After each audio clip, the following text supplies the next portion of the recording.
हम ये कह रहे हैं, ये पहचान कर कह रहे हैं कि आपके जीवन में अन्याय हो रहा है।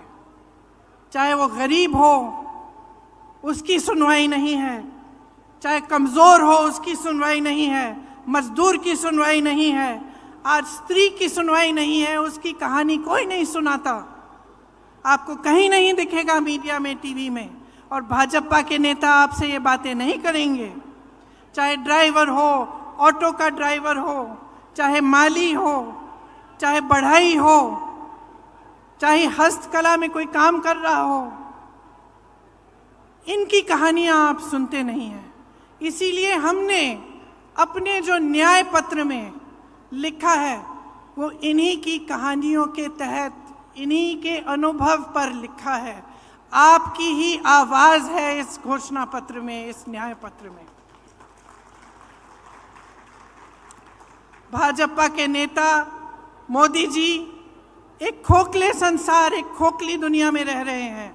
गाजे बाजे में, शोहरत में आपको सिर्फ अच्छा अच्छा दिखता है, बड़ी बड़ी इवेंट बाजी दिखती है। सच्चाई छुपाने के लिए है ये, और जितने भी प्रयास हैं वो सिर्फ सच्चाई छुपाने के लिए हैं। आज पूरे विपक्ष पर हमला है। दो मुख्यमंत्री जेल में हैं।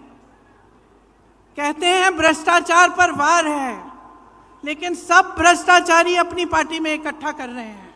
सारी पार्टियों के जितने भ्रष्टाचारी हैं उनको सब न्योता देके, वो निमंत्रण देके ले रहे हैं, और अचानक उनकी पार्टी में जाते ही स्वच्छ हो जाते हैं, कोई उनके बारे में सवाल नहीं उठाता।